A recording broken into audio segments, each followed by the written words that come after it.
Bueno, perfecto. Ya está grabando, vamos a compartir pantalla.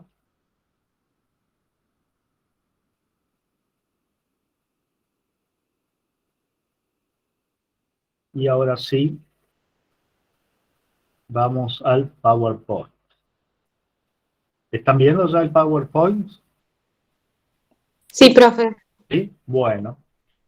Bueno, vamos a ver entonces la unidad 2, que es el uso de la fuerza a partir de la Carta de Naciones Unidas. Nosotros la clase pasada vimos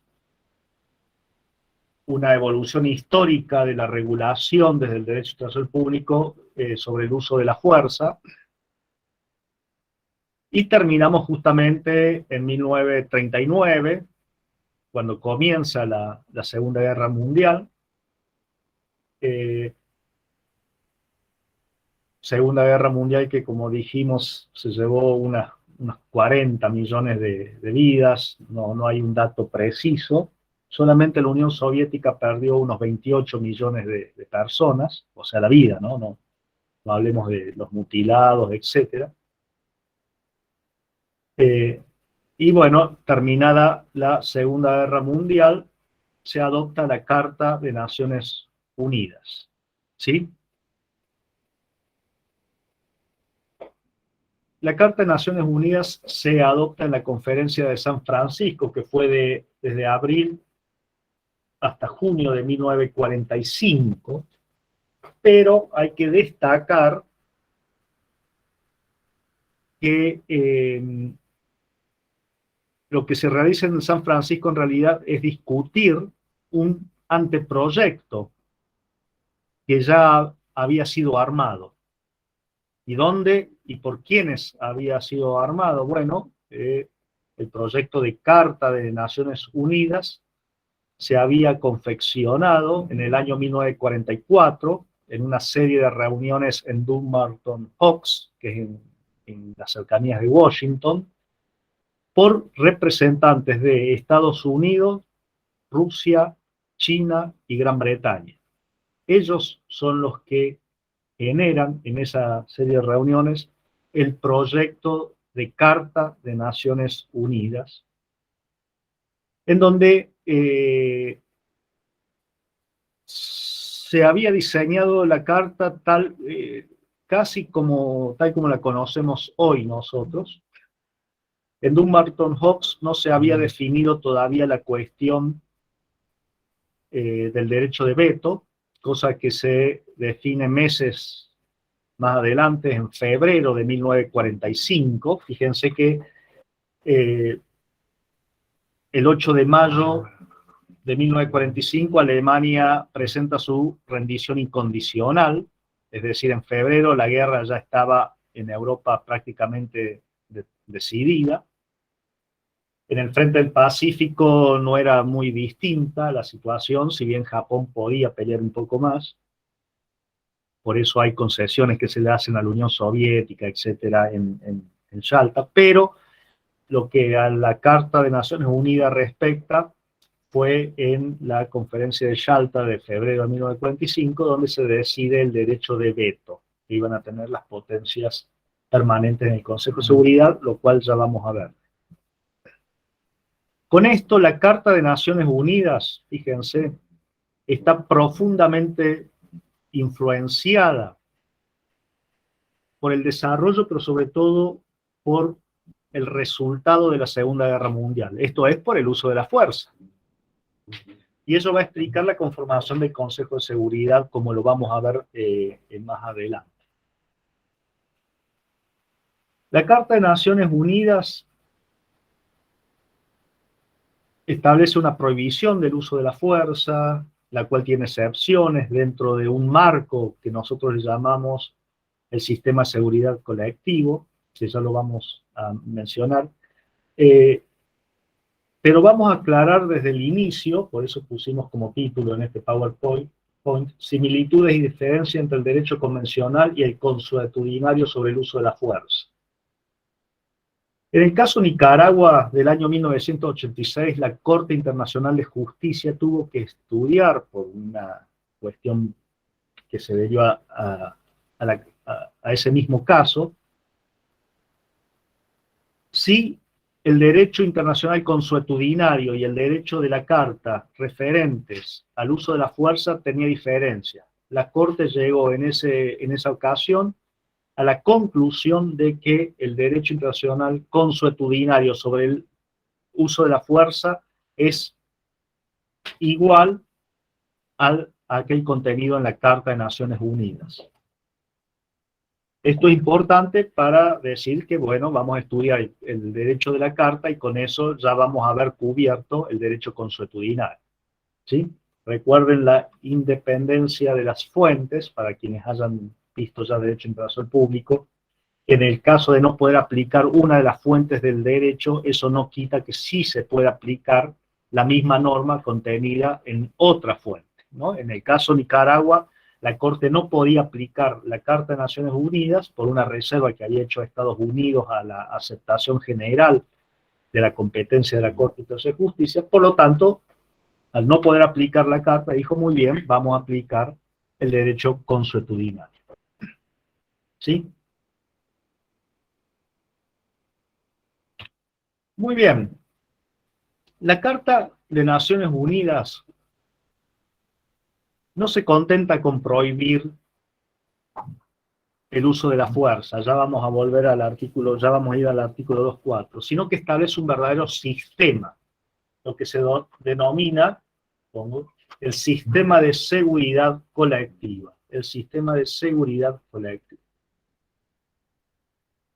Este sistema ya viene preanunciado en el mismo preámbulo, cuando en uno de sus últimos párrafos dice que es la intención de las partes asegurar, mediante la aceptación de principios y la adopción de métodos, que no se usará la fuerza armada sino al servicio del interés común. Acá ya lo viene renunciando a lo que luego vamos a ver en la Carta, es decir, se va a usar la fuerza en la comunidad internacional porque lamentablemente en toda comunidad o sociedad hay situaciones en las cuales hay que usar la fuerza, pero esa utilización de la fuerza será solo en interés común. Y el artículo 1, párrafo 1, el artículo 1 nos menciona los propósitos de la Carta. El párrafo 1 dice que es propósito de la organización mantener la paz y la seguridad internacionales y con tal fin tomar medidas colectivas, fíjense, medidas colectivas eficaces para prevenir, eliminar amenazas a la paz y para suprimir actos de agresión u otros quebrantamientos de la paz. Fíjense que aquí nos habla de medidas colectivas. Muy bien, el sistema de seguridad colectiva establecido por la Carta de Naciones Unidas consiste o está formado por tres elementos a saber. La prohibición, por un lado, la prohibición del uso de la fuerza, lo cual vendría a ser la regla general, se prohíbe el uso de la fuerza, que a la vez tiene dos excepciones. Una, esta excepción está en manos del Consejo de Seguridad y en menor medida de la Asamblea General dentro de lo que nosotros denominamos el monopolio de poder de la comunidad internacional. Ya vamos a ver que está monopolizado en la organización misma de Naciones Unidas, particularmente en manos del Consejo de Seguridad y en menor medida de la Asamblea General. Esa es una excepción porque el Consejo de Seguridad y la Asamblea General pueden autorizar el uso de la fuerza, y la otra excepción es la legítima defensa, que está en manos de los estados individuales cuando ellos son atacados, ¿sí? Es decir, regla general, prohibición del uso de la fuerza, el monopolio del poder en manos del Consejo de Seguridad, sobre todo, y también la legítima defensa como excepción. Profe, disculpe, lo interrumpo un segundo. ¿Cómo Sí, está? Buenas noches. Para sí, hacerle dos consultas ahí. sí, eh, o sea, la primera excepción sería cuando usted menciona el monopolio de la fuerza o del poder por parte de la comunidad internacional, que ese sí, caso no es lo mismo que decir la legítima defensa. En ese caso, el Estado agredido podría iniciar medidas sin la necesidad de la resolución del Consejo de Seguridad. así es. Sí, sí, ya lo vamos a ver. Lo que no veamos esta clase vamos a ver luego de esta clase. Toda la semana que viene el doctor Pesano va a hablar sobre agresión y la semana siguiente toda una clase vamos a hablar de la legítima defensa. Bien, bien, para sentar que eran dos supuestos distintos. O sea, Sí, el sí, Consejo de Seguridad podía habilitar por otras causales en función de la primera excepción. por eso lo puse con letras distintas. Son dos excepciones distintas. Una son el uso de la fuerza que pueda realizar el Consejo de Seguridad o autorizar la Asamblea General en muchísimos menores casos, pero muy actuales, ya lo vamos a ver también. Y la otra excepción es la legítima defensa, artículo 51 de la Carta, y para esta no se necesita autorización del Consejo de Seguridad, justamente porque el Estado teóricamente está actuando en lo que se denomina un pericolo in mora, es decir, cuando un Estado es atacado, no puede esperar a que el Consejo de Seguridad se ponga de acuerdo para tomar las medidas adecuadas que van a tener efecto cuando ya sea demasiado tarde. ¿Se entiende? Sí, profe, gracias. Después la otra pregunta cuando termine la clase respecto a cuáles son los efectos prácticos de esa reserva de Estados Unidos. Eso después se lo pregunto si hay tiempo o en otra clase. Bueno, perfecto. Vemos si hay tiempo, se lo comento y si no, se queda un ratito más después y los que quieran escuchar. Genial, profe, gracias.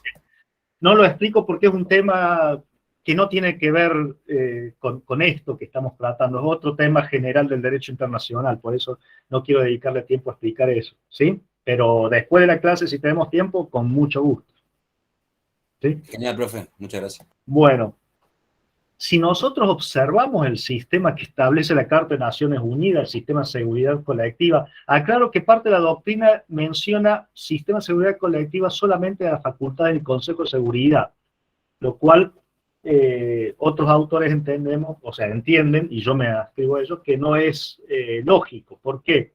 Porque las facultades del Consejo de Seguridad no se entenderían sin la prohibición del uso de la fuerza, artículo 2.4 de la Carta. ¿Sí? Claro, tengo la perra acá adentro y a veces no sé si quiere salir o no, pero bueno, la vamos a ver. Me distrae un poco. A veces me abarca porque se da cuenta que estoy hablando con otras personas, etc. Bueno, es decir, sin la prohibición al uso de la fuerza no se entiende la facultad del Consejo de Seguridad. La facultad del Consejo de Seguridad tienen razón de ser si previamente existe una prohibición general del uso de la fuerza por parte de los estados, ¿no? Pero si vemos esta estructura que establece la Carta de Naciones Unidas, tiene grandísimas analogías con lo que nosotros encontramos en el orden interno. Fíjese que en el orden interno también a nosotros, los ciudadanos, nos prohíben usar la fuerza. Por eso está prohibido el homicidio, por eso está prohibido las lesiones, etc. ¿Sí? Pero como en la sociedad, en toda sociedad, hay momentos en que hay que usar la fuerza, el Estado se reserva en el orden interno el monopolio del poder. Por lo tanto, el Estado establece la policía, ¿no? Establece tribunales, etc. Dejemos de lado los tribunales, estamos hablando de la fuerza, digamos, para simplificar, la policía, ¿sí? Pero como también en el orden interno la policía no puede estar en todos lados y en todo momento, hay muchos casos en los cuales los ciudadanos son agredidos por otros ciudadanos y obviamente no puede esperar a que la policía acuda porque va a ser demasiado tarde. Por lo tanto, el sistema jurídico interno le reconoce a los individuos el derecho a legítima defensa, en virtud del cual puede incluso hasta matar al agresor y no va a cometer el delito de homicidio. Sí, esta estructura que tenemos muy desarrollada en los derechos internos es bastante análoga a aquella del sistema de seguridad colectiva. ¿Sí? Bueno, pregunten ustedes cualquier cosa en cualquier momento, no hay problema. Vamos a analizar entonces cada uno de estos elementos, para que vayan teniendo la base legal, pero nosotros las vamos a mencionar rápidamente. Prohibición del uso de la fuerza, artículo 2.4 de la Carta de Naciones Unidas.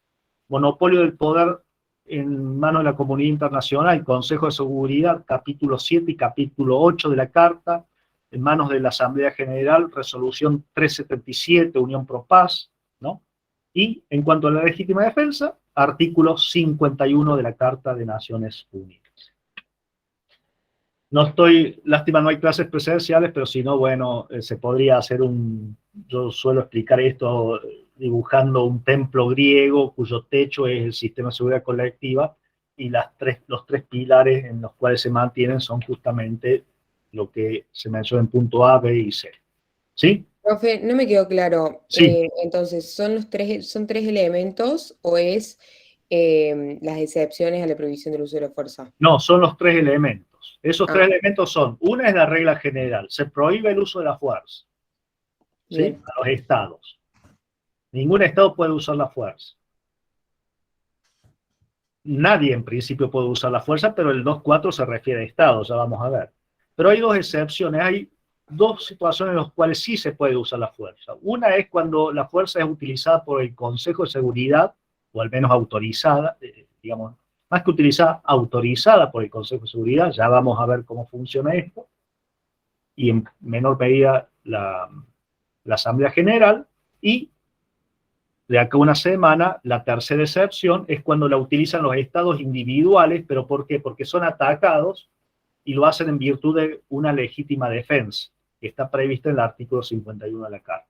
¿Sí? Es decir, usted tiene una regla general y dos excepciones. ¿Sí? Vamos a la regla general. Fíjese, el artículo 2.4, que son los principios, el artículo 2 enumera los principios sobre los cuales se basa la Organización de Naciones Unidas. El párrafo 4 nos dice que los miembros de la organización en sus relaciones internacionales se abstendrán de recurrir a la amenaza o al uso de la fuerza contra la integridad territorial o la independencia política de cualquier Estado o en cualquier otra forma incompatible con los propósitos de las Naciones Unidas. Muy bien, vamos a analizar un poco esta norma. ¿Quiénes pueden ser sujetos activos de la conducta prohibida? Y bueno, los estados. ¿Por qué los estados? Fíjense que comienza diciendo los miembros de la organización. De acuerdo al artículo 4 de la Carta de Naciones Unidas, solo estados pueden ser miembros de la organización. Es decir, sujeto activo de la prohibición de usar, de amenazar, pero sobre todo usar la fuerza, solo pueden ser estados. Esto excluye que entidades que no sean estados, como ser el terrorismo internacional, puedan ser sujetos activos de esta prohibición, de la conducta que está prohibida aquí, es decir, usar la fuerza. ¿Puede usar la fuerza una organización terrorista como el Estado Islámico? Sí. De hecho, el Estado Islámico, por ejemplo, ocupó por algunos años militarmente parte del territorio de Irak y de Afganistán, pero no violaba el artículo 2.4. ¿Por qué? Porque el Estado Islámico, pese a su nombre, no era un Estado. ¿Se entiende? Profe, y el caso Sí. de los estados con soberanía discutida, Kosovo, por ejemplo, entre otros. Bueno, recuerde, si cursó internacional público, que el reconocimiento de un Estado es independientemente, o sea, no tiene carácter constitutivo, sino meramente declarativo, es decir, que un Estado comienza a existir, y bueno, acá se plantea un tema muy interesante. Comienza a existir desde que se reúnen tres elementos, parte de la doctrina, a la cual yo me adscribo 4 elementos, pero digamos la doctrina general, 3 elementos, esto es territorio, población y poder, digamos, una organización jurídico-política, ¿no? Yo digo un cuarto elemento. ¿Por qué? Porque fíjese que si analizamos al Estado Islámico con estos tres elementos solamente, territorio, poder, territorio, población y poder, bueno, el Estado Islámico era un Estado más allá que no había sido reconocido por nadie. Ahora, si le agregamos como cuarto requisito el bien común, obviamente el Estado Islámico no puede ser Estado. En el caso de Kosovo, lo reconoce, para decir a grosso modo, la mitad del mundo lo reconoce y la otra mitad no. Nosotros, Argentina, no reconocemos Kosovo, no lo reconoce España, porque está vinculado, puede tener una proyección sobre la cuestión Malvinas en el caso de Argentina y sobre la cuestión de Gibraltar en el caso de España. Pero tampoco lo reconoce Serbia, tampoco lo reconoce Rusia, tampoco, es decir, hay una serie de estados que no reconocen a Kosovo. Estados Unidos, Francia, Inglaterra, Alemania, etcétera, reconocen Kosovo. Pero más allá del reconocimiento o no, si consideramos a Kosovo como Estado, obviamente Kosovo puede violar la prohibición esta del artículo 4, de la amenaza o uso de la fuerza. Hay un caso más paradigmático que Kosovo, menos conocido por la generalidad de las personas, si bien es más antiguo, que es el caso de Chipre del Norte. Chipre del Norte está reconocido por un solo Estado, es Turquía. Solamente Turquía, es decir, el Estado que generó Chipre del Norte con sus fuerzas armadas, es el único Estado que reconoce Chipre del Norte. Interesante sería si Chipre del Norte el día de mañana comienza a avanzar sobre Chipre con fuerzas militares, ¿a quién se le atribuye esa violación? ¿Hay una violación del 2.4? Yo diría que pese que no está reconocido Chipre del Norte, es un Estado. Bastante un Estado fantoche lo que se lo podría calificar, de acuerdo a una terminología que no la inventé yo, sino la doctrina lo suele inventar. Pero, a ver, esperen que alguien está tratando de entrar, me parece, ¿o qué pasa? No sé.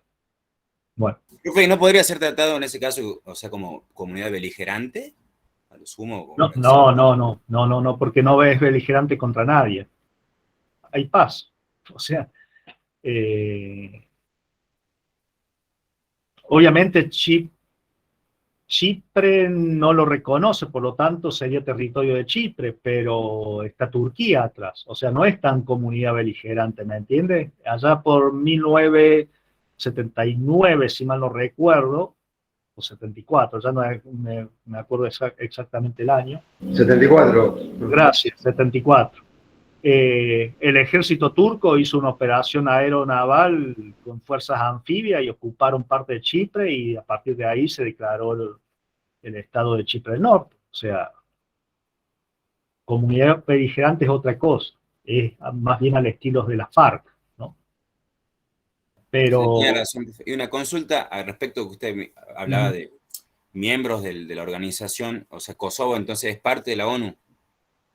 Kosovo, ahora me entró la duda si ya solicitó, entiendo que solicitó el ingreso a Naciones Unidas. A ver, espere. Mi duda pasa a ser si... Creo que todavía no es miembro, ¿eh? Si los estados son los que tienen la prohibición o únicamente los estados miembros. No, está bien lo que... A ver, para la Carta de Naciones Unidas dice los miembros, pero acabo de decir que la prohibición de uso de la fuerza también rige en el derecho consuetudinario, ¿sí? Y en el derecho internacional público consuetudinario no es necesario ser miembro de la organización. Lo importante de este párrafo, de esta parte del párrafo cuarto, es que exige que sean estados. ¿Por qué? Porque solo los miembros de la organización. Por eso vamos al artículo 4, y ¿quiénes pueden ser miembros de la organización? Solamente los estados. No pueden serlo ni organizaciones internacionales, ni otros actores, ni ningún tipo de actor internacional. ¿Se entiende? Sí, profe, gracias. Perfecto. Es decir, pueden ser solamente los estados y con ello ninguna otra, a ver, ni siquiera una organización internacional puede violar este artículo 2.4. Si la OTAN viola este artículo, no va a ser la OTAN la que viola este artículo, sino los estados que componen la OTAN y que efectivamente usaron la fuerza. Por eso es que cuando pasó lo de Kosovo, Serbia demandó ante la Corte Internacional de Justicia no a la OTAN, sino a Estados Unidos, a Gran Bretaña, Francia, etc.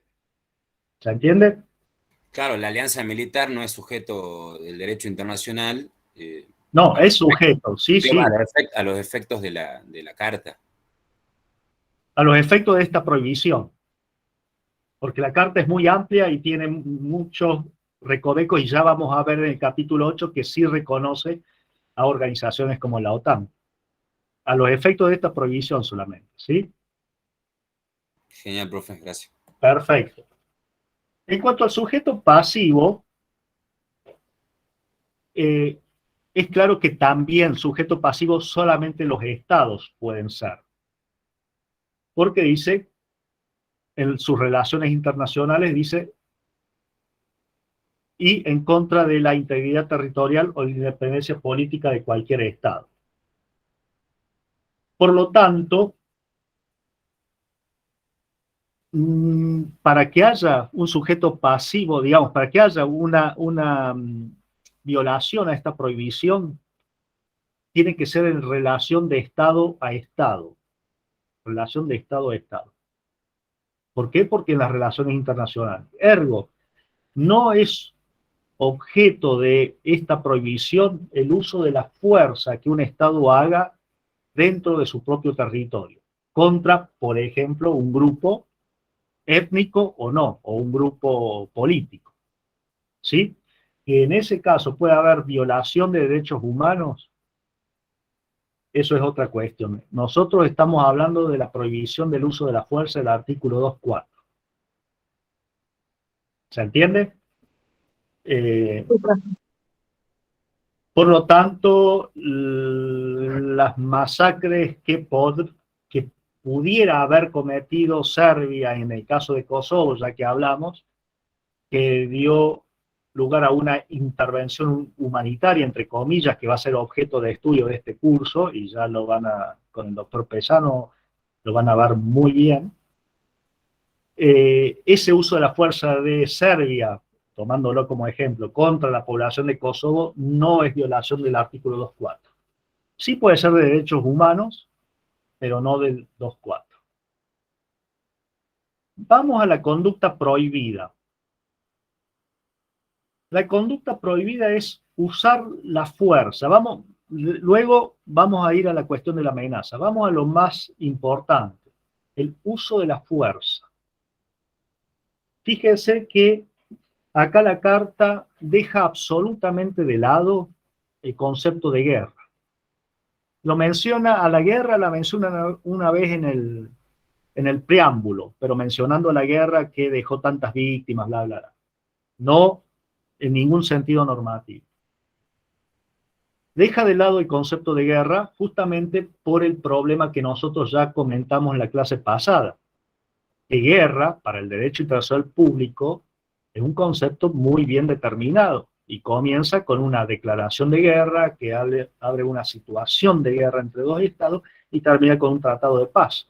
Por lo tanto, los estados, para burlar las obligaciones de no utilizar la guerra que habían tomado en virtud del tratado Briand-Kellogg, no se declararon las guerras, tenían, entre comillas, conflictos armados en los cuales morían decenas de miles de personas, de soldados, y sin embargo decían, no, nosotros nos violamos el tratado Briand-Kellogg porque no hay guerra. Es un conflicto armado, pero no hay guerra.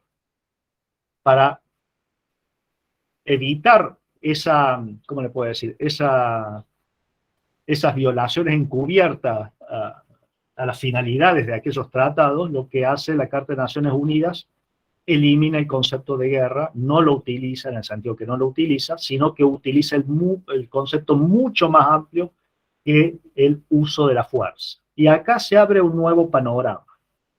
El concepto de uso de la fuerza es muchísimo más amplio que el de guerra, no solamente porque cubre aquellos conflictos armados, como decían los estados en su momento, en donde no hay declaración de guerra, sino que el concepto de uso de la fuerza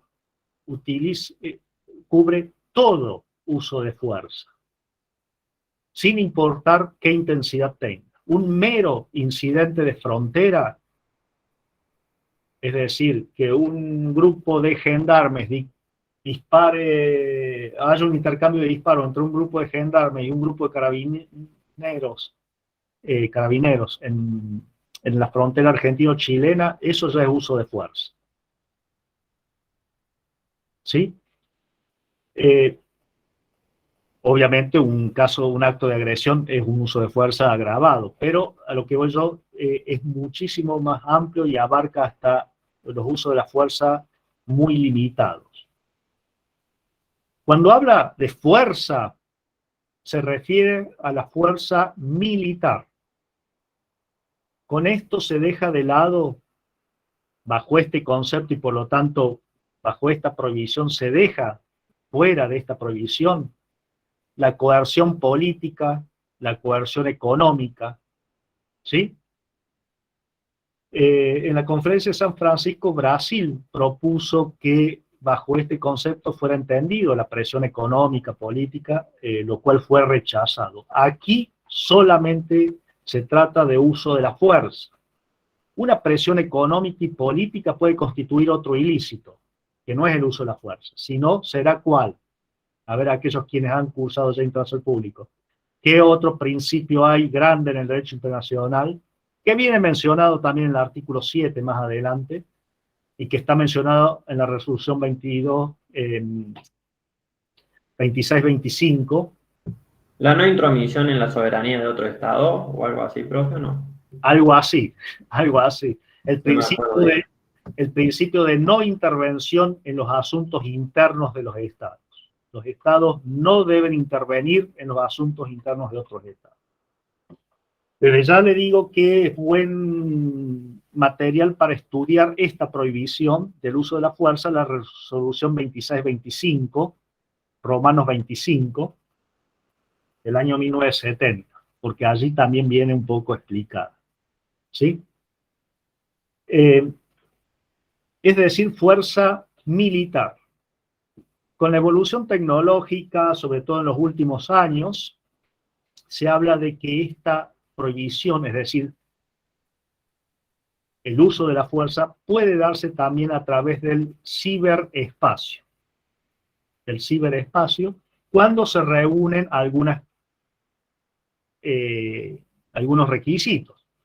Nosotros tenemos una unidad sobre este tema, la doctora Llorens va a venir a hablar sobre este tema, así que lo dejo mencionado y allí lo van a profundizar bajo qué circunstancias se podría decir que a través del ciberespacio se puede usar la fuerza de la forma prohibida en esta norma. ¿Sí? Fíjese. Profe, ¿usted Sí. se está refiriendo al derecho espacial? Gracias por la pregunta. No, me estoy refiriendo a los golpes que uno puede asestar a través de Internet. Por ejemplo, hacer que una central nuclear estalle e irradie radioactividad, valga la redundancia, en el estado donde se encuentre. Por ejemplo, ¿sería eso un uso de la fuerza prohibido por el 2.4? Bueno, gran parte de la doctrina dice que sí, pero se tienen que reunir diversos requisitos. Y es muy problemático, porque es muy difícil, se los adelanto desde ya, es muy difícil dar con la autoría de quien realizó la maniobra, ¿no? Nunca se realiza de una computadora a otra, sino que una computadora genera un virus que actúa a través de computadoras ubicadas en otros lugares del mundo, de una suerte tal que no se puede rastrear quién fue la original y termina realizando el ataque. ¿Me entiendes? Es decir, el ciberespacio es el espacio que se creó con la creación de Internet. Bueno, desde ya le comento que prácticamente no hay ejército en el mundo que no tenga una división de ciberespacio, ¿no?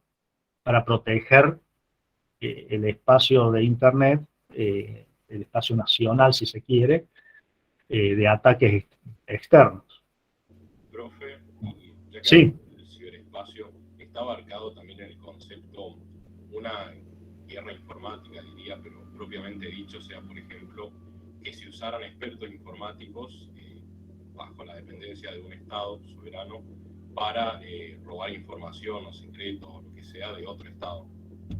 Sí, pero no sería uso de la fuerza, ahí porque estaríamos hablando ya de patentes, invenciones, etcétera, o información, salvo que sea información muy sensible militar, pero eso, digamos, se debe juzgar caso por caso, ¿no? ¿Cuál era la finalidad?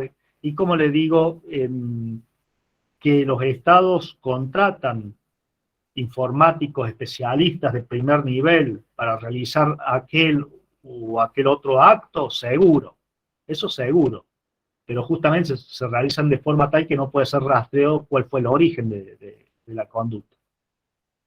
¿Se entiende? Gracias, sí. Ya con la doctora Llorens van a ver con profundidad este tema y es muy interesante.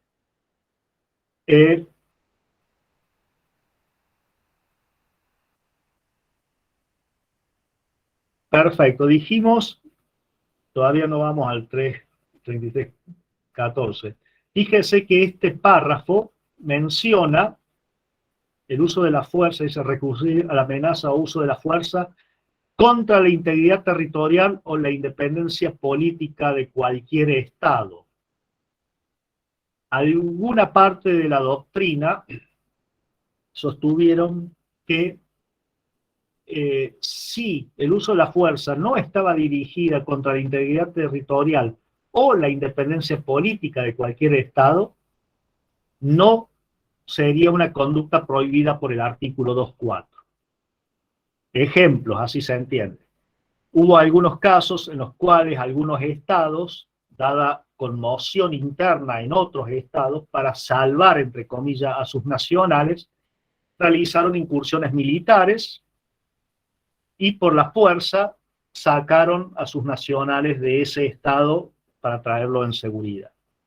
Entonces, alguna parte de la doctrina dijo, muy bien, sí, fue uso de la fuerza, sí, se empleó la fuerza, pero no fue ni contra la independencia política del Estado territorial, pero tampoco contra la integridad territorial de ese Estado. Porque fue puntual, fue en un tiempo limitado y hubo un retiro. Esto es rechazado, ya que estos dos supuestos, ya voy a volver a esto, estos dos supuestos, fíjese, no están establecidos para limitar el ámbito de vigencia de esta norma, sino para reforzar estas dos cuestiones que son las más problemáticas y para proteger así los estados en desarrollo, que son los que tienen menor poder militar, ¿no? Y cuya integridad territorial o independencia política puede ser mayormente afectada por los estados más grandes. ¿Por qué esto es así? Porque dice, o en cualquier otra forma incompatible con los propósitos de Naciones Unidas, que ya vamos a ir ahí. Pero antes que eso, por eso le quería decir que ya volvía, fíjese que cuando fue en el 2008 la intervención militar de Colombia en el territorio de Ecuador para eliminar células de las FARC que estaban en el Ecuador, y fue una intervención muy puntual, tanto desde el punto de vista espacial como temporal, muy puntual. No obstante ello, el Consejo Permanente de la OEA repudió esa acción, rechazó esa acción como un uso de la fuerza violatorio al derecho internacional, es decir, a esta norma, ¿no? El artículo 2.4. ¿Sí? Ahí tienen un caso actual en el cual esto que le estoy diciendo yo está corroborado. Fíjese que este párrafo dice, o en cualquier otra forma incompatible con los propósitos de Naciones Unidas. No faltaron los vivos, digámoslo así, bueno, parte de la doctrina, generalmente de países. A ver, a quien le interesa que esta norma tenga un ámbito de vigencia muy muy restrictivo para poder utilizar la fuerza no es a Trinidad y Tobago, no es a Argentina, es a los Estados Unidos de Norteamérica, es a Rusia, es a Gran Bretaña, a Francia, a China, a Alemania, es decir, a las potencias militares, porque ellas sí pueden usar la fuerza. Nosotros no podemos usar la fuerza. Por eso es estúpido, y discúlpenme la expresión porque ya me empiezo a enojar cuando pienso, que haya internacionalistas del tercer mundo que se acoplan a las teorías permisivas que generan las potencias militares. Es como orinar frente al viento, ¿sí? O para arriba, ¿me entiende? Es decir, es como darle cabida y alimentar doctrinas que solo pueden ser utilizadas en nuestra contra, así de simple.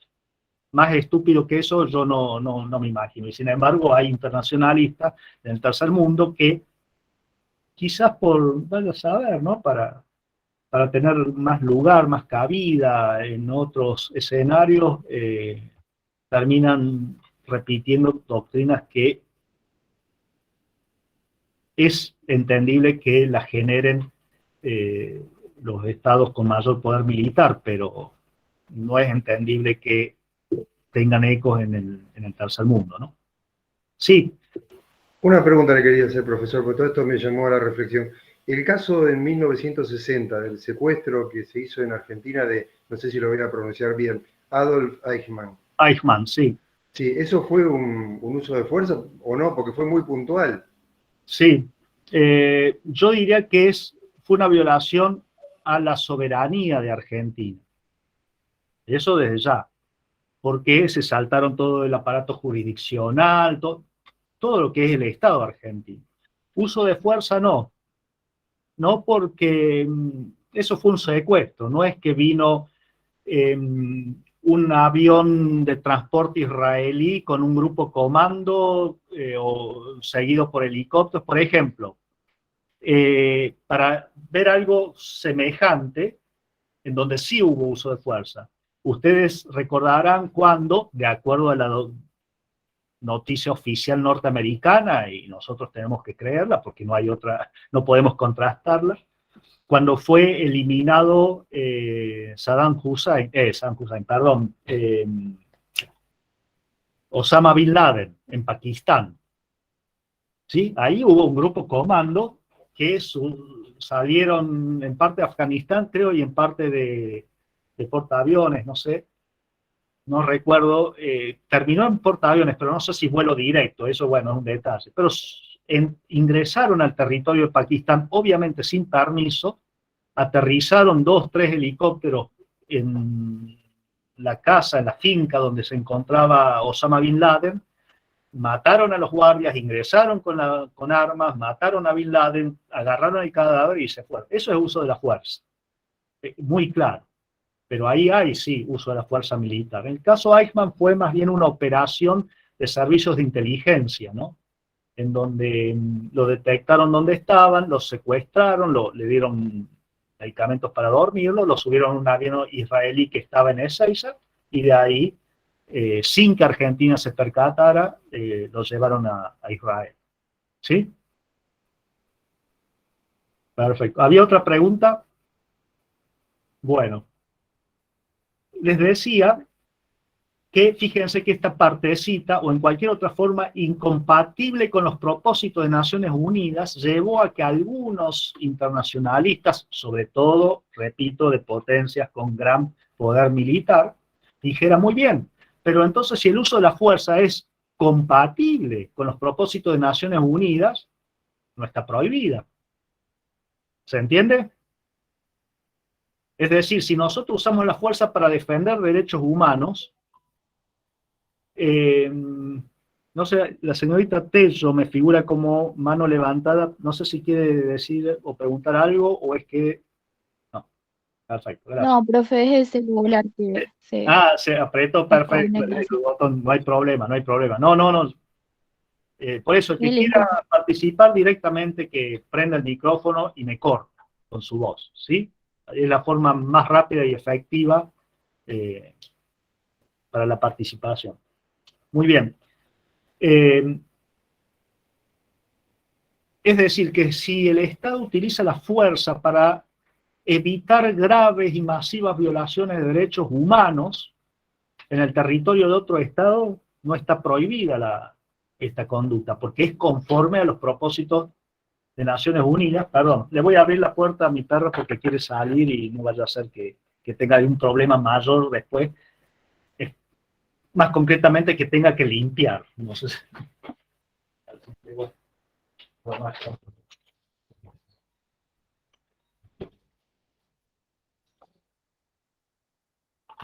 No sería incompatible con los propósitos de la Carta de Naciones Unidas. Esto fue alegado en parte cuando fue el bombardeo de la OTAN a Yugoslavia a causa de Kosovo.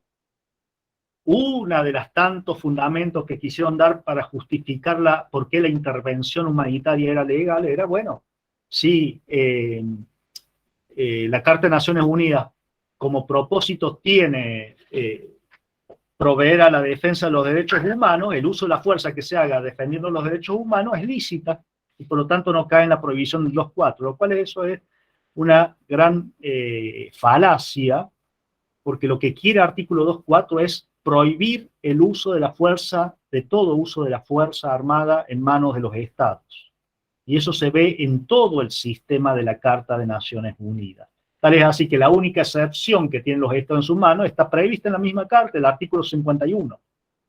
Todo el sistema de la Carta, y esto me estaba olvidando de decirlo, apunta a una finalidad, es evitar lo mayor posible el uso de la fuerza en manos de los estados y en concentrar esas posibilidades de uso de la fuerza en manos de la organización, es decir, del Consejo de Seguridad. Hago un paréntesis, perdón, porque me olvidé de decirlo al inicio. Esto tiene dos fundamentos, dos causas. Una causa jurídica y otra es causa política.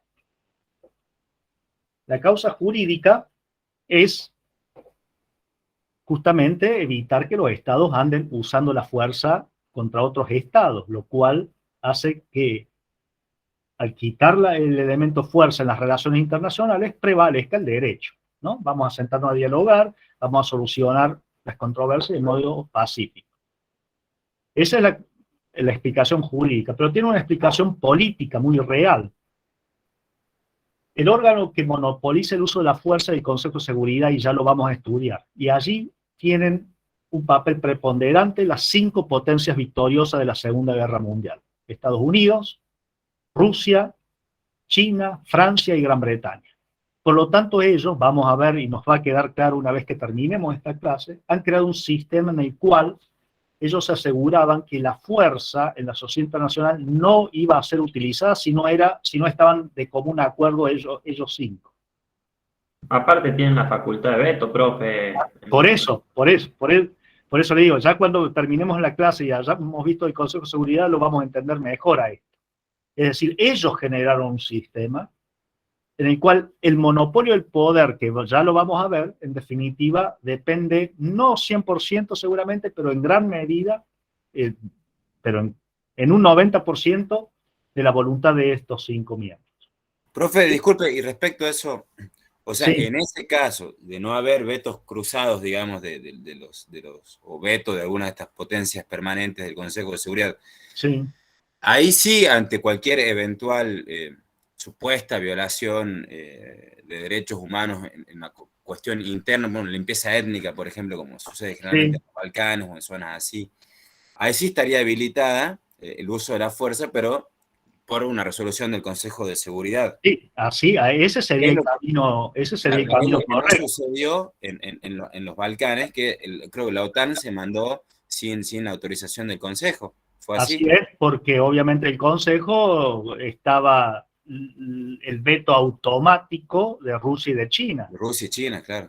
¿Me entiende? Y se vio nuevamente, ya vamos a volver esta misma situación frente a Ucrania, porque en el Consejo de Seguridad no puede salir ninguna resolución que condene la agresión de Rusia a Ucrania si Rusia tiene derecho a veto. Es simple, ¿me entiendes? Es decir, ellos ya, por eso no nos adelantemos, porque si no ya vamos a ir parte por parte, ¿sí? Profe, ¿podría repetir los 5 países? Muy simple, quienes ganaron la Segunda Guerra Mundial: Ah, Estados bien. Unidos, Rusia, China, Francia y Gran Bretaña. ¿Sí? Las 5 potencias victoriosas de la Segunda Guerra Mundial. Ellos fueron, Francia no participó en la confección de la Carta de Naciones Unidas, en Dumbarton Oaks, pero sí fue invitado por estos 4 grandes al Club de los 5 como miembro permanente y a ser como miembro, uno de los 5 miembros anfitriones de la Conferencia de San Francisco. ¿Sí? Bueno, se entiende esta frase, esta parte que dice en cualquier otra forma incompatible con los propósitos de Naciones Unidas. En realidad lo que está diciendo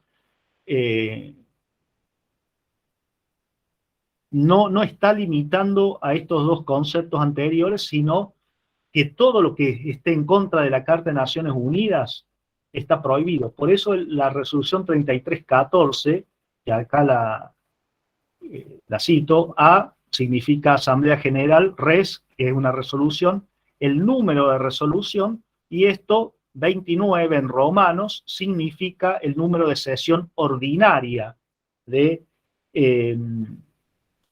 la Asamblea General, que comenzó con la 1 en el año 1945, ¿sí? Bueno, esta resolución es la definición de agresión, y si bien agresión es una violación al 2.4, pero de gran escala, nos sirve para tener una buena idea qué significa este uso de la fuerza. Y bueno, la agresión, dice la 3314, es el uso de la fuerza de un Estado, fíjese, expresamente lo dice, de un Estado contra la soberanía, la independencia política o la integridad territorial de otro Estado o de cualquier otra forma incompatible con la Carta, acá ya ni siquiera dice propósito, sino directamente la Carta de Naciones Unidas. Esa es la definición de agresión. Y el artículo 3, en sus distintos párrafos de esta resolución, nos da ejemplos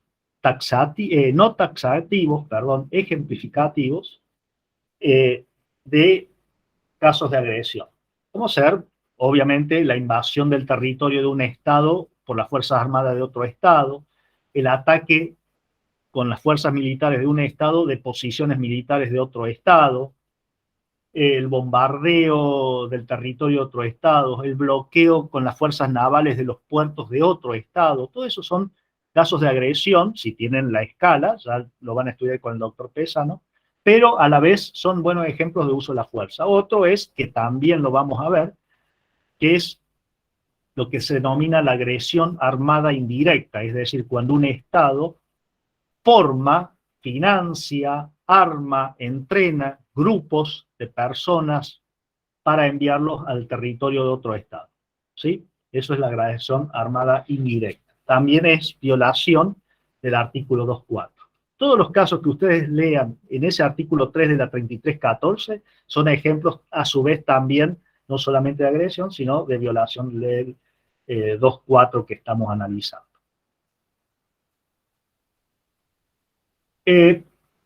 Fíjese que este párrafo también dice la amenaza del uso de la fuerza. Es decir, no solamente el uso de la fuerza, sino también la amenaza con el uso de la fuerza está prohibido. ¿Qué tipo de amenaza? La amenaza con el uso de la fuerza prohibido. Suena un poco, ¿cómo le puedo decir? Como que sobreabunda, pero no es así, fíjese. Si el Estado A está amenazando con sus movimientos de atacar el Estado B puede amenazar al Estado A, que va a usar la fuerza en caso de que sea necesario en legítima defensa. Ahí lo está amenazando con el uso de la fuerza, pero es un uso de la fuerza lícita. ¿Se entiende? Lo que está prohibido es la amenaza con el uso de la fuerza ilícita.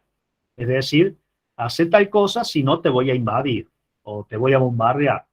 A tomar esta política interna, si no vas a conocer lo que son mis bombarderos y mis misiles. Lo que estoy diciendo no es distinto de lo que pasó en los últimos años varias veces, ¿no? O sea, bueno, eso es una amenaza prohibida. Por último, destacar que esta norma, el 2.4, es claramente una norma del ius cogens. No admite pacto en contrario. Es una norma del derecho internacional imperativo general. ¿Sí? Si quieren saber qué es eso, vayan al artículo 54 de la Convención de Viena sobre el derecho de los tratados del año 1969, que la define, ¿no? Que la define más o menos como se la dije yo, es una norma aceptada como tal, aceptada por la comunidad internacional en su conjunto como una norma que no admite pacto en contrario y que solo puede ser modificada por una norma de la misma naturaleza. ¿Sí? No hay una clara determinación sobre cuáles son normas de ius cogens. Hay muchas normas que no se saben, se discute, son de ius cogens, parte de la doctrina va a decir sí, no. Si hay normas, y hay efectivamente normas que indiscutiblemente son de ius cogens, bueno, la más importante es esta. Hay parte de la doctrina dice que la naturaleza de ius cogens recaería sobre la prohibición del uso de la fuerza, no así sobre el uso, sobre la prohibición de la amenaza con el uso de la fuerza. Yo me vuelco más para la parte de la doctrina que sí, que dice que también la amenaza, la prohibición de la amenaza de uso de la fuerza es norma ius cogens.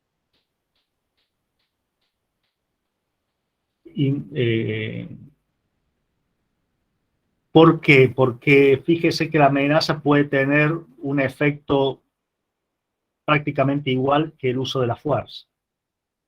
Aparte, no sería, siguiendo a la Convención de Viena, ¿no? Y al sentido del artículo que les acabo de mencionar, no sería legal un tratado entre Argentina y Brasil, en virtud de los cuales los dos estados amenazan a Uruguay a tomar una determinada medida, sino va a ser, en caso contrario, invadido militarmente.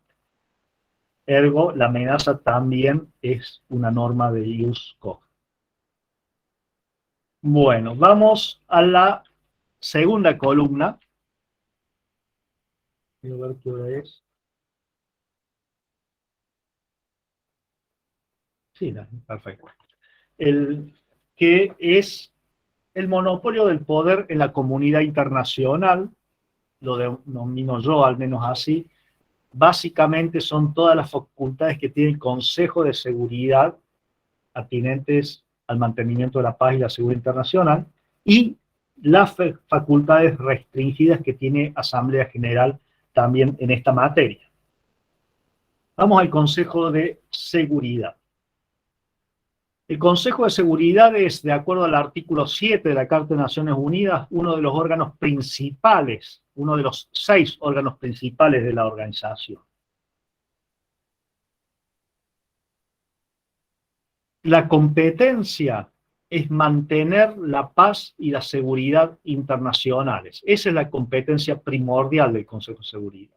Es un órgano de naturaleza ejecutiva. Artículo 24. Yo les menciono los artículos, después pueden ir ustedes con mayor tranquilidad a verlos. Artículo 24 dice que para asegurar la acción rápida y eficaz de la organización, los miembros le confieren al Consejo de Seguridad la responsabilidad primordial de mantener la paz y la seguridad internacionales. Y declaran que en el cumplimiento de sus funciones, el Consejo de Seguridad actúa en nombre de ellos, directamente. Es decir, competencia, mantener la paz y la seguridad internacional. También la Carta menciona dónde están las facultades del Consejo, dónde están reguladas. Básicamente, y a lo que nosotros nos interesa, dejemos de lado el capítulo 6, que el Consejo de Seguridad tiene algunas facultades con respecto a la solución pacífica de las controversias, dejemos de lado todo eso. Lo que nos interesa a los objetos de este curso son el capítulo 7 y el capítulo 8 de la Carta de Naciones Unidas. ¿Sí? El capítulo 7, que es acciones, en caso de amenazas a la paz, quebrantamiento de la paz y acto de agresión, capítulo 7 de la Carta de Naciones Unidas, inicia con el artículo 39. Perdón. Antes de ocuparnos de las facultades, ¿saben qué? Obviamente vamos a hablar de la estructura del Consejo de Seguridad. ¿Cómo está compuesto? ¿Sí? El Consejo de Seguridad está compuesto por 15 miembros, de los cuales 5 son permanentes, a saber, Estados Unidos, Rusia, China, Francia y Gran Bretaña. Los otros 10 miembros son miembros no permanentes, son elegidos por Asamblea General y duran 2 años en la función como miembros no permanentes en el Consejo, no pudiendo ser reelegidos inmediatamente para un periodo inmediato, sucesivo. Y tienen que estar representados los distintos continentes, digamos, del planeta, ¿no? Muy bien, ¿cómo es la votación? Dicho esto, es decir, hay 5 estados que siempre van a estar en el Consejo de Seguridad, que son los miembros permanentes. Los otros van a rotar. ¿Cómo es la votación? El artículo 27 de la Carta, hace una diferenciación en la votación y dice que para las cuestiones de procedimiento, y ese es el vocabulario que utiliza, se necesitará el voto de 9 miembros cualesquiera. Pero para las cuestiones de mero procedimiento. Para todas las otras cuestiones, se necesitará el voto de 9 miembros, incluido el voto afirmativo de los 5 miembros permanentes. Así dice el artículo 27 de la Carta. Es decir que, bajo esa letra, y así se hizo al inicio, si bastaba con que un miembro permanente o no fuera a la reunión, o yendo a la reunión se abstuviera a votar, no se podía tomar la resolución alguna porque no estaba el voto afirmativo de los 5 miembros. Esto es lo que se conoció como la unanimidad de las grandes potencias. Es decir, los 5 miembros victoriosos de la Segunda Guerra Mundial con la Carta de Naciones Unidas, con este sistema, se aseguraba que nunca la fuerza se iba a aplicar en contra de sus intereses. Los intereses de cada uno de estos 5. Porque bastaba que, por decir, Francia no fuera a la reunión o se abstuviera a votar y no se tomaba ninguna resolución, aunque los otros 14 miembros estuvieran, al inicio eran 11, pero hablemos con números de ahora para no confundirlo, aunque los otros 14 no estuvieran de acuerdo. Esto se modificó sobre todo a partir de la Guerra de Corea en 1950, cuando Rusia, por una cuestión de que los miembros occidentales permanentes, es decir, Estados Unidos, Francia y Gran Bretaña, no reconocían a la China continental de Mao Zedong, sino reconocían a la China nacionalista en el asiento permanente, una avivada de los socios occidentales, digámoslo así. Entonces Rusia no iba a las reuniones del Consejo de Seguridad para que no pudiera funcionar. No obstante, el Consejo de Seguridad continuó funcionando. ¿Por qué? Porque hubo, se dice, una práctica que generó una costumbre internacional que modificó este artículo 27, y hoy por hoy este derecho de veto contenido en el artículo 27 se entiende de la siguiente forma. Para que haya veto por parte de los miembros permanentes, y solamente los miembros permanentes pueden ejercer el derecho de veto, se requiere de que él o los miembros permanentes voten expresamente por la negativa a la resolución en cuestión. De suerte tal que si el miembro permanente no va a la reunión o se abstiene a votar, la resolución puede salir adelante y ser adoptada siempre y cuando haya 9 votos positivos a favor de la resolución. ¿Se entiende? Es decir que, para explicar un caso excepcional que nunca pasó, pero un ejemplo in extremis. Los 5 miembros permanentes se abstienen de votar, ¿no?, de votar una resolución. Pero los 10 miembros no permanentes están de acuerdo. Por lo tanto, hay 10 votos a favor, sale la resolución. ¿Se entiende? Vamos al otro extremo. Lo que pasa hoy. Ya ha pasado. 13 miembros están a favor de la resolución. Uno se abstiene, lo cual podría salir adelante en la resolución, pero solo un miembro, vota en contra de la resolución. Esa resolución no sale.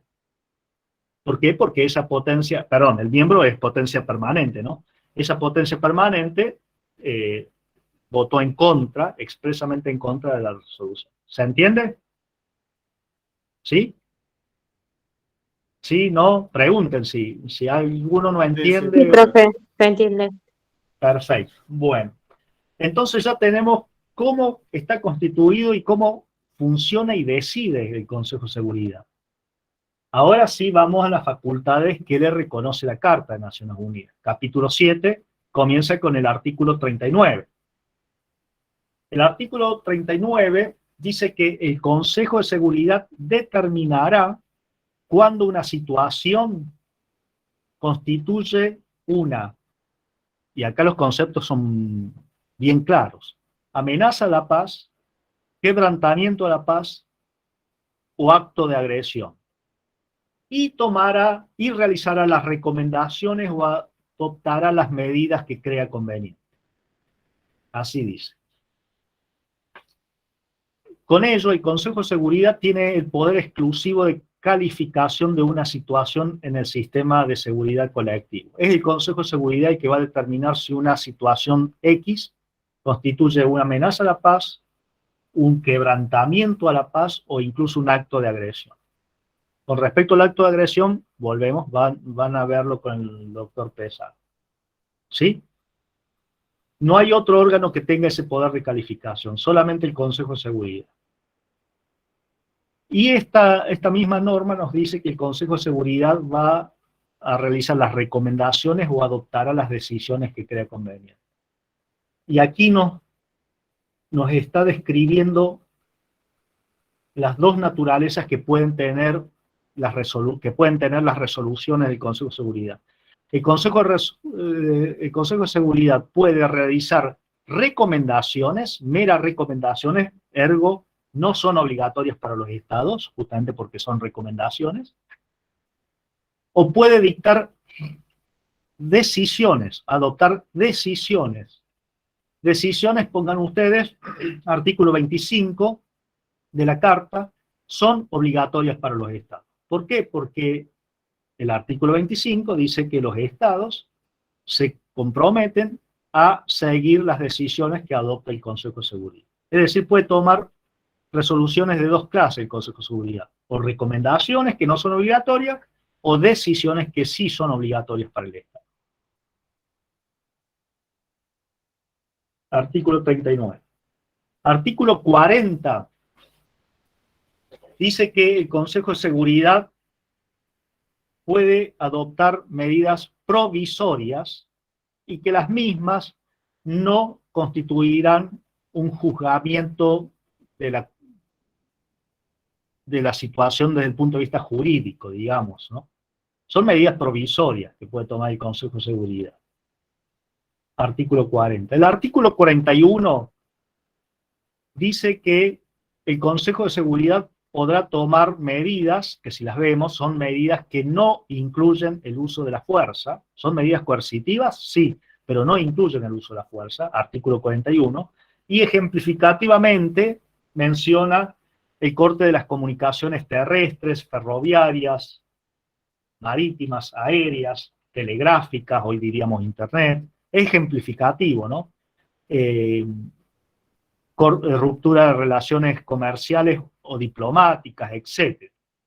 En la actualidad el Consejo de Seguridad trata, cuando toma alguna de estas medidas, trata de tomar medidas inteligentes, que se llaman. Es decir, no medidas que van a empeorar la situación social de todo el pueblo del país contra el cual se toman las medidas, sino medidas que van dirigidas o a generarle un daño económico a las élites de ese país, que son quienes toman la decisión, o, por ejemplo, si en una situación dada el peligro está que ese país adquiera armamento nuclear o destrucción masiva, son medidas destinadas a que los insumos necesarios para ese desarrollo no ingresen al país.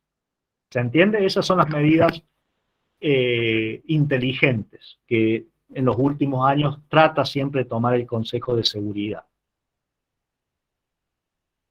Eso es el artículo 41. El artículo 42 establece las medidas que puede tomar el Consejo de Seguridad que incluyen el uso de la fuerza, que dice que el Consejo de Seguridad podrá adoptar medidas que incluyan el uso de las fuerzas armadas terrestres, aéreas y navales. Hay que aclarar que para que el Consejo de Seguridad tome estas medidas, no es necesario, las del artículo 42, que incluyen el uso de la fuerza, no es necesario que haya tomado previamente agotado las del 41.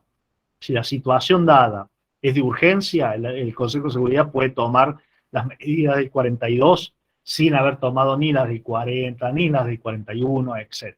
¿Sí? Puede tomarlas todas juntas, Puede tomarlas todas juntas. Autorizar el uso de la fuerza, como de hecho muchas veces lo hace, contra un Estado y a la vez dictar un bloqueo comercial, un bloqueo de armas, un bloqueo, etc. ¿Sí? Eso lo puede hacer. Hay una discusión doctrinaria si cuando el Consejo de Seguridad adopta medidas de fuerza, lo hace en virtud del artículo 41 que les acabo de mencionar, o en realidad del 39.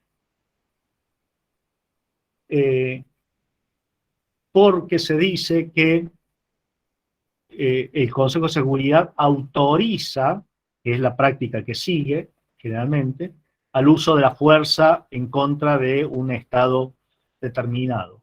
Y como el artículo 41 hablaría más bien de decisiones, es decir, obligaciones, no cabría ese concepto o estas medidas en esta forma en el artículo 41, sino más bien en el 39. Pero esto es una discusión más que nada doctrinaria. La cuestión es que las fuerzas armadas que haría alusión al artículo 41 serían aquellas que están previstas a partir del artículo 42 en adelante. La Carta preveía la formación de Fuerzas Armadas de Naciones Unidas, con contingente que los Estados miembros iban a proveer y que iban a estar bajo un comando general conjunto constituido por los comandos generales de las 5 potencias permanentes, y que nunca se realizó por la cuestión de la Guerra Fría y por la cuestión de cómo funciona el mundo. Por cómo funciona el mundo.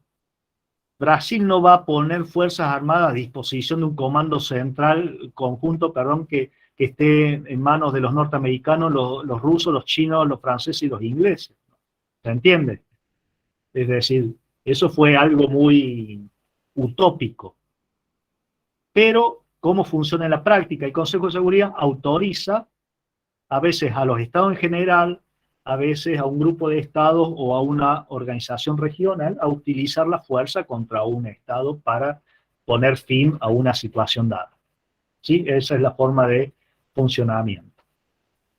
Profe, disculpe, organización regional, o sea, incluye alianzas militares como la OTAN. Así es, que vamos a hablar ahora.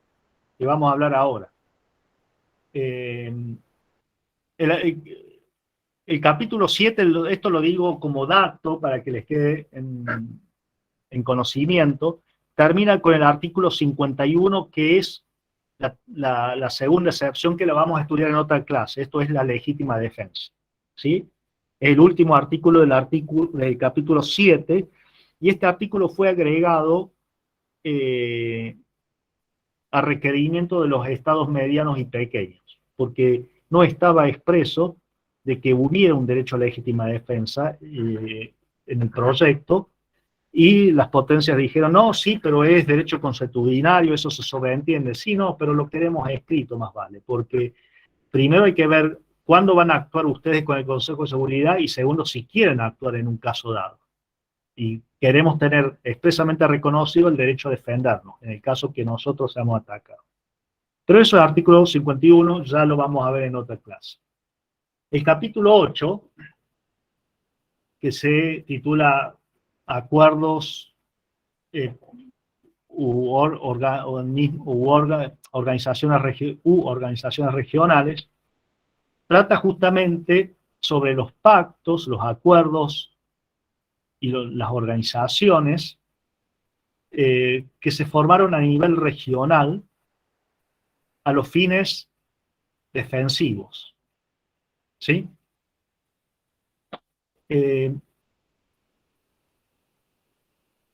Por ejemplo, el Tratado Interamericano de Asistencia Recíproca en el ámbito del continente americano, que se formó en el año 1947. Por ejemplo, el Tratado del Atlántico Norte, o en su momento el ya desaparecido Pacto de Varsovia, o la Unidad Africana tiene, por ejemplo, también facultades con respecto al uso de la fuerza.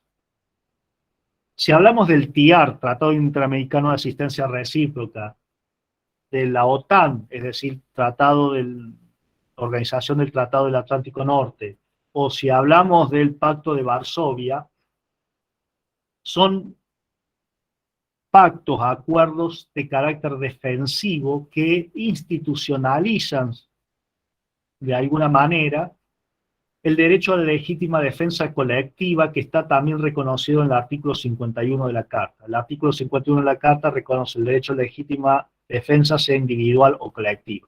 Ya lo vamos a ver cuando veamos esa cuestión, ¿no? Pero también van un poco más allá y determinan también algunas medidas de uso de la fuerza. ¿Por qué digo esto? Porque obviamente si estos organismos usan la fuerza en virtud de una legítima defensa, no necesitan la autorización del Consejo de Seguridad. ¿Por qué? Porque están autorizados por el artículo 51. Pero eso sí, tiene que darse el caso de un ataque armado, que ya lo vamos a estudiar en la próxima clase. El derecho internacional público, perdón, en la próxima clase que tengan conmigo. El derecho internacional público, digo, siempre es como la matemática, ¿sí? Se va aprendiendo de aparte, y al final del semestre les queda ya todo el panorama cubierto, ¿sí? Pero por eso vamos por partes.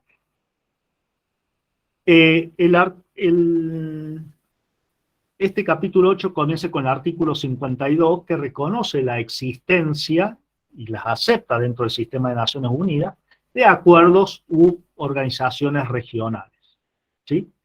Lo importante acá es el artículo 53, porque dice el artículo 53 que el Consejo de Seguridad utilizará, y usa esa palabra, ese concepto, utilizará a los acuerdos u organizaciones regionales para la adopción de medidas que crea pertinentes. Es decir, les da un carácter instrumental a estos organismos o acuerdos regionales con respecto al Consejo de Seguridad y al sistema de seguridad colectiva. O sea, los incluye, los reconoce dentro del sistema de seguridad colectiva bajo esas condiciones. Pero el mismo artículo 53 va más allá y es clarísimo. Dice que, dejando en claro de que estos acuerdos u organizaciones internacionales no podrán usar la fuerza si no es con autorización del Consejo de Seguridad. Estos acuerdos u organismos regionales no podrán usar la fuerza si no es con autorización del Consejo de Seguridad. Por eso, por ejemplo, el bombardeo de Yugoslavia a causa de Kosovo en 1999 fue claramente ilegal porque violó claramente el artículo 53 de la Carta de Naciones Unidas.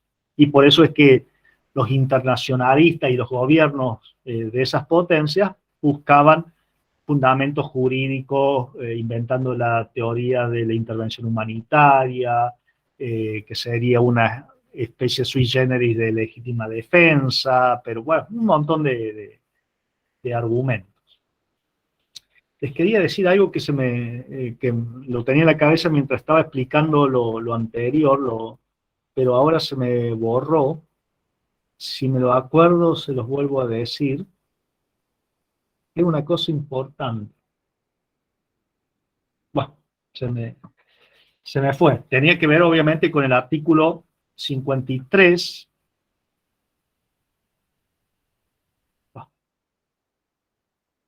No, bueno, se me fue. No sé espero que me vuelva. Cualquier cosa se me vuelve a ocurrir, hago un paréntesis y lo comento. Muy bien. Estas son las competencias que tiene el Consejo de Seguridad con respecto al uso de la fuerza en el orden internacional. Hemos visto que son amplísimas. Él tiene el uso monopólico de la fuerza en la comunidad internacional. Eso casi me... Con este artículo pongan al lado artículo 103 de la Carta de Naciones Unidas. ¿Por qué? ¿Qué dice el artículo 103 de la Carta de Naciones Unidas? Nos dice que en caso de colisión entre las obligaciones emanadas en la presente Carta y obligaciones emanadas de otros tratados internacionales, ergo, Tratado de la OTAN, Tratado Interamericano de Asistencia Recíproca, etc., y otros tratados internacionales, prevalecen las obligaciones de la presente Carta. Es decir, que la misma Carta, en su artículo 103, establece la jerarquía normativa de la Carta con respecto a cualquier otro tratado existente o que se firme en el futuro. ¿Se entiende? Estarían subordinados todos los tratados regionales entonces. Así es. Así es. Bien, gracias. Por lo tanto, un tratado posterior que autorice a un órgano X formado por ese tratado a usar la fuerza, diga lo que diga ese tratado, siempre va a necesitar autorización del Consejo de Seguridad. ¿Por qué? Porque lo dice el artículo 53. ¿Y por qué? Porque la Carta de Naciones Unidas, con su artículo 53, prevalece frente a cualquier otro tratado internacional. ¿Sí? O sea, ven como es un sistema cerrado, ¿no? O sea, no se deja nada al azar. A ver, si las potencias son poderes, por algo es, ¿no? No son principiantes, digamos. Muy bien. Estas son las facultades que tiene el Consejo de Seguridad y ustedes ven cómo el Consejo de Seguridad es el órgano preponderante en el uso de la fuerza. Y cómo el Consejo de Seguridad, a su vez, depende de la voluntad de 5 potencias permanentes. 5 potencias, que las 5 potencias son potencias a su vez nucleares. ¿Sí? Pero puede pasar que una o algunas de estas potencias no quiera que una resolución vea luz y la veta. Y no obstante hay que actuar. Para eso fue, y bajo esa circunstancia, fue dictada en el año 1950 la resolución 377, resolución de Asamblea General, 377 Romanos 5, Unión Pro Paz. Unión Pro Paz. ¿Qué pasó en esa oportunidad? Yo les comenté que estaba la guerra de Corea, 1950, y yo les comenté que Rusia no se presentaba en el Consejo de Seguridad como boicot porque las potencias occidentales no reconocían a la China comunista de Mao Zedong, es decir, a la China inmensa, y en su lugar reconocían a la isla, Taiwán, en el asiento permanente del Consejo de Seguridad, a la China nacionalista. Hasta que en un momento dado, cuando iban a tratar un tema importante, se presentó, o sea, ¿qué dijeron los aliados? Muy bien, para que haya veto tiene que haber una expresión de voto negativo, es decir, un voto negativo expreso de la potencia permanente. Cuando se decidió así, ¿qué hizo Rusia? Se presentó. ¿Para qué? Para vetar resoluciones con respecto a la guerra de Corea. Como en aquel momento la conformación de la Asamblea General era de suerte tal que había una mayoría clara a favor de las potencias occidentales, imagínense que no toda, bueno, pero gran parte de África eran todavía colonias. Muchos estados en Asia eran todavía colonias. ¿Quiénes eran el grueso en la Asamblea General? Y los países de Europa, sea de occidental, central y del este, pero también todos los países latinoamericanos, ¿no? Es decir, todos los países del continente americano, incluyendo también más allá en otras esferas, obviamente Australia, Nueva Zelanda. Es decir, Estados Unidos tenía una mayoría en la Asamblea General de amigos, entre comillas. Entonces, ¿qué hicieron? Usando esas mayorías, se dictó la resolución 377 Romanos 5 del año 1950. ¿Qué dice esta resolución? Y búsquenla, googleenla, a través de Google la encuentran rápido y es una página, nada más. Esta resolución dice que en caso de no funcionamiento del Consejo de Seguridad a causa del derecho de veto de algunas potencias, y habiendo necesidad de actuar, la Asamblea General podrá tratar esa cuestión y dictar las recomendaciones que sean necesarias, incluyendo aquellas que atinentes al uso de la fuerza. En el caso que la Asamblea General no esté reunida en ese momento, recordemos que la Asamblea General tiene sesiones ordinarias solamente una vez al año. Está bien que esta reunión ordinaria se extiende desde la tercera semana de septiembre, a veces hasta febrero, marzo del año siguiente, pero bueno, no es que está siempre. En el caso que no esté reunida en sesión ordinaria, la mayoría de los miembros del Consejo de Seguridad, cualesquiera, acá no importa el voto de los miembros permanentes, la mayoría de los miembros del Consejo de Seguridad, cualesquiera, dice 7 en el texto de la resolución porque había 11 miembros, pero yo les digo así, como sería hoy, o en su defecto, la mayoría de los miembros de la Asamblea General, es decir, mitad más uno de los miembros de la Asamblea General, pueden llamar a una sesión extraordinaria de emergencia, a una sesión extraordinaria de emergencia, y en el término de 24 horas tiene que reunirse la Asamblea General para tratar ese tema. ¿Sí? ¿Se entiende? Es decir, cuando el Consejo de Seguridad no puede funcionar y hay que tomar una decisión sobre un tema determinado porque es importante, es grave, lo puede hacer la Asamblea General en estas condiciones que les acabo de mencionar. Estas sesiones extraordinarias de emergencia se aplicaron 11 veces hasta el día de hoy. Una de las más importantes o memorables fue en 1956, en la crisis del Canal de Suez, en las cuales estaban involucrados Francia y Gran Bretaña, junto a Israel, cuando Egipto nacionalizó el Canal de Suez, ¿no? Que hicieron los franceses, los ingleses se pusieron de acuerdo con Israel secretamente, eso se enteró, vino conocimiento años después, que hubo reuniones secretas y que habían organizado todo el circo, en el cual Israel comenzaba una guerra contra Egipto, y Francia y Gran Bretaña, como son amantes de la paz, iban a aplicar la fuerza para pacificar esa región, obviamente fuerza que iba a ser dirigida contra Egipto, ¿no? ¿Por qué? Porque Egipto había nacionalizado el Canal de Suez y los franceses y los ingleses tenían intereses, como que tenían las concesiones del Canal de Suez, ¿sí?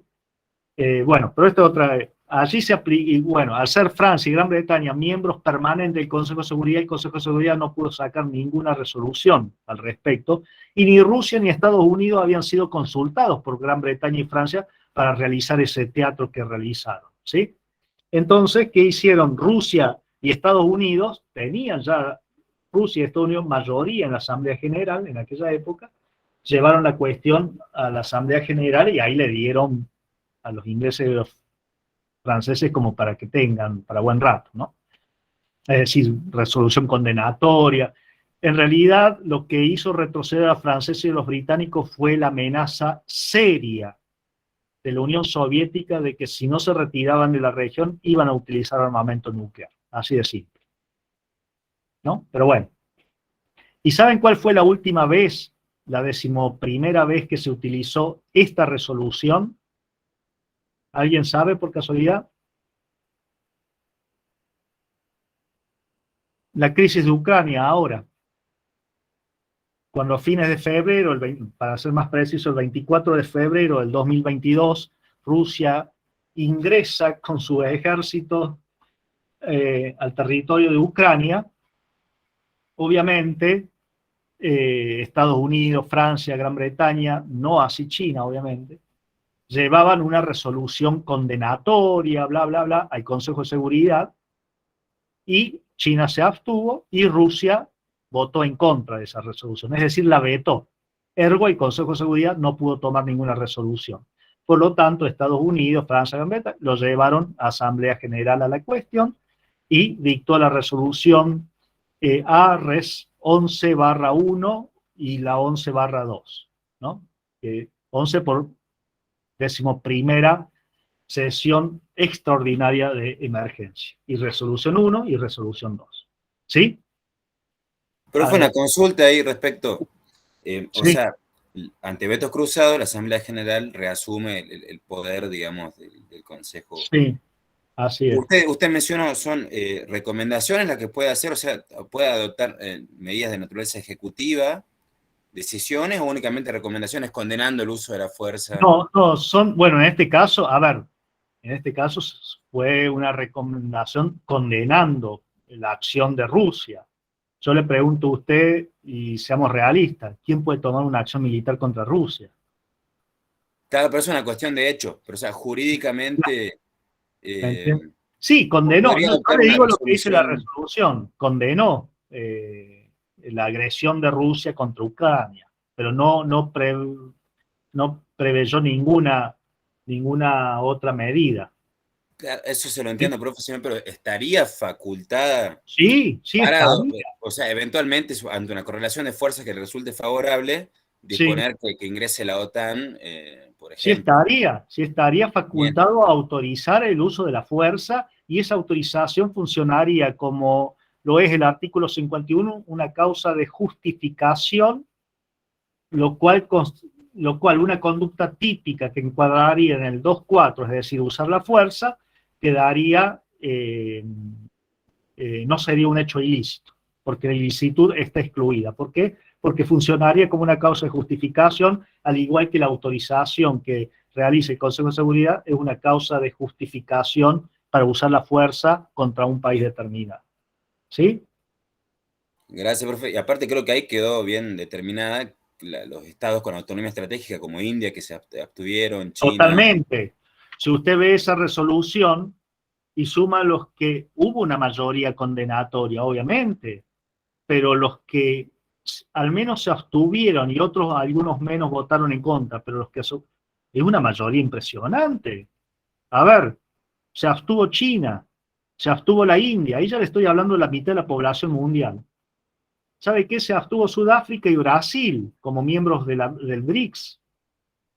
Aparte de Cuba, Venezuela, Corea del Norte, Siria, ¿no? Todo, si usted se pone a ver, todos los países del Asia Central se abstuvieron. ¿Por qué? Porque tienen estrechas relaciones comerciales y económicas con Rusia y son partes también de un acuerdo defensivo con Rusia.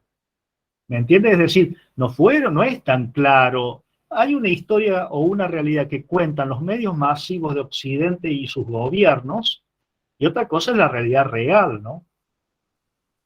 De Claro, como Ucrania, que daría inicio, profe, a la multipolaridad, realmente, digamos, en relaciones internacionales, esta guerra, digamos. sí, ya existía la multipolaridad, ¿no? Pero digamos que esto la está pronunciando.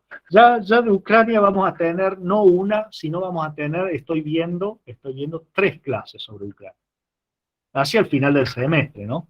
Por lo cual ustedes van a contar con muchísimos más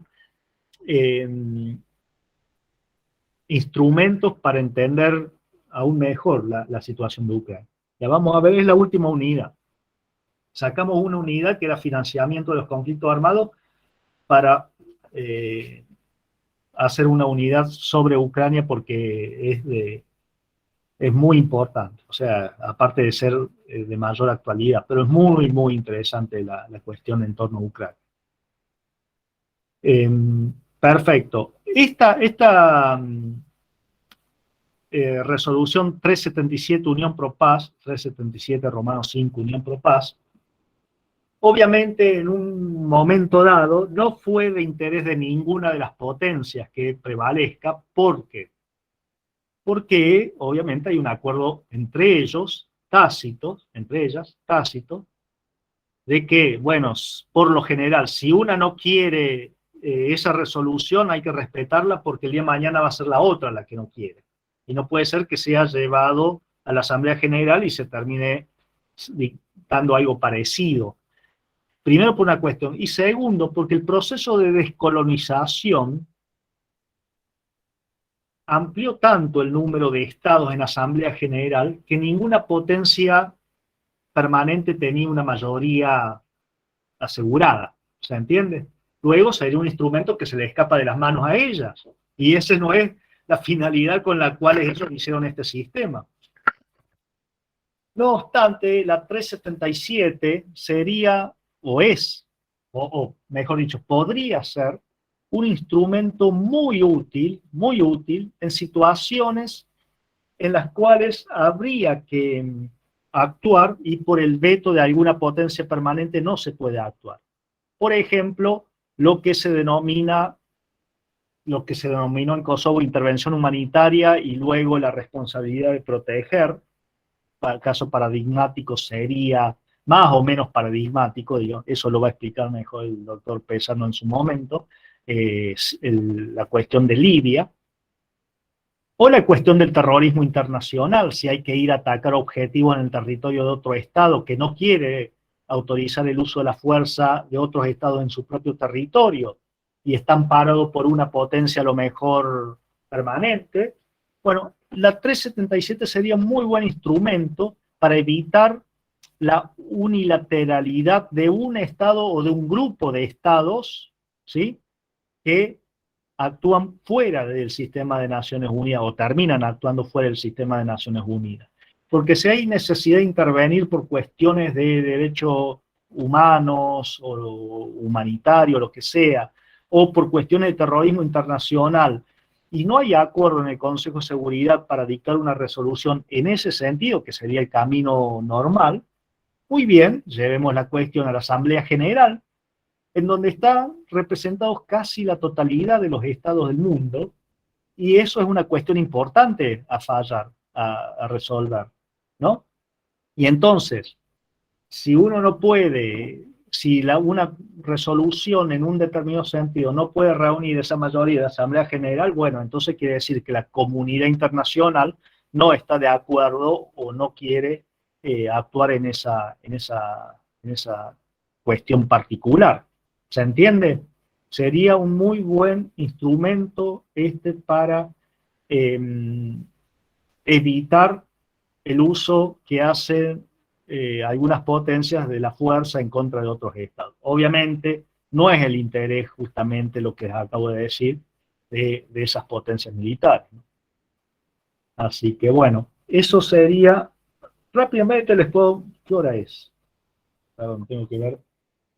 Rápidamente, les digo que la violación al artículo 2.4 genera responsabilidad del Estado, porque ha violado una norma internacional, ha violado una obligación internacional, aquella contenida en el 2.4, si usa la fuerza, y si esa violación del 2.4 toma la forma de agresión, es decir, una intensidad ya, una escala ya considerable, una gravedad, para ser más preciso, una gravedad tal, puede generar también la responsabilidad penal internacional del individuo. Estatuto de Roma, artículo 8 bis, que lo van a ver en las próximas 2 clases con el doctor Pesa. ¿Sí? Así que un uso de la fuerza puede generar una doble responsabilidad. La del Estado siempre, pero si a la vez ese uso de la fuerza es de una gravedad tal que constituye un acto de agresión, bueno, a la vez constituye también un delito de agresión, es decir, aquellos que están en capacidad de dirigir política o militarmente la acción del Estado que realiza ese hecho, también pueden ser perseguidos penalmente desde el punto de vista internacional. ¿Sí? ¿Alguna pregunta? Bueno, si no, explico rápidamente la cuestión que pasó en Nicaragua. ¿Por qué se aplicó el derecho internacional consuetudinario? Simplemente porque Nicaragua pudo llevar a Estados Unidos. Recuerden que la competencia de la Corte Internacional de Justicia es voluntaria. Es decir, los estados tienen que prestar su consentimiento. Y pueden prestarlo de 2 formas, básicamente. O en el caso concreto, es decir, el día de mañana Argentina y Paraguay tienen una controversia y de común acuerdo deciden llevársela a la Corte Internacional de Justicia para que la resuelva. O pueden realizar una declaración general de aceptación de la competencia de la Corte en virtud del artículo 36, párrafo 2 del Estatuto de la Corte Internacional de Justicia. En ese caso, los estados, y de hecho lo hacen, pueden realizar reservas. Es decir, yo reconozco en condiciones de reciprocidad, es decir, para aquellos que reconozcan también como yo, digamos, la competencia de la Corte, de manera general, la competencia de la Corte, pero, por ejemplo, excluyo toda cuestión que tenga que ver con la defensa nacional. Por ejemplo, una reserva. Estados Unidos, entre las reservas que hizo, pueden hacer todo tipo de reservas los estados en estas declaraciones, entre las reservas que hizo, había una que decía que si la cuestión versaba sobre un tratado, Estados Unidos reconocía la competencia de la Corte solamente si todas las partes en el tratado eran a la vez partes en la controversia que tenía que decidir la Corte. Como el tratado en cuestión por el cual Nicaragua demandaba a Estados Unidos violación al artículo 2.4 era la Carta de Naciones Unidas, obviamente en la controversia no eran todas las partes estaban en la controversia, era solamente Estados Unidos y Nicaragua, por lo tanto funcionaba esa reserva de Estados Unidos y por lo tanto la Corte sería incompetente. Pero Nicaragua también demandó por lo mismo a Estados Unidos en virtud del derecho consuetudinario. Y entonces la Corte allí, cuando estudió su propia competencia, llegó a la conclusión de que no podía realizar un procedimiento con esta cuestión, basándose en la Carta de Naciones Unidas, en base a esta reserva que había hecho la declaración que había hecho Estados Unidos en su declaración de aceptación de competencia, pero sí lo podía hacer en virtud del derecho internacional consuetudinario, porque con respecto a ello no había ninguna declaración de parte de Estados Unidos que limitara la competencia de la Corte. ¿Se entiende ahora, sí, esta cuestión, digamos, que se planteó? Sí, profe, lo que yo le quisiera consultar, por ejemplo, entonces, si hagamos cuenta que Estados Unidos invade otro estado centroamericano, alguno, y bueno, como no se podría aplicar la competencia de la Corte en función de que no está invadiendo a toda la comunidad internacional, sino únicamente a uno solo de los estados, este otro estado podría volver a invocar la cuestión del derecho consuetudinario para instar a un proceso ante la Corte. Si existiera esa misma declaración con esa misma reserva, sí, pero Estados Unidos después levantó la declaración de aceptación de la competencia. Tengo que estudiar, claro, porque la aceptación de la competencia dura hasta mientras dure, lo determine el Estado, ¿no?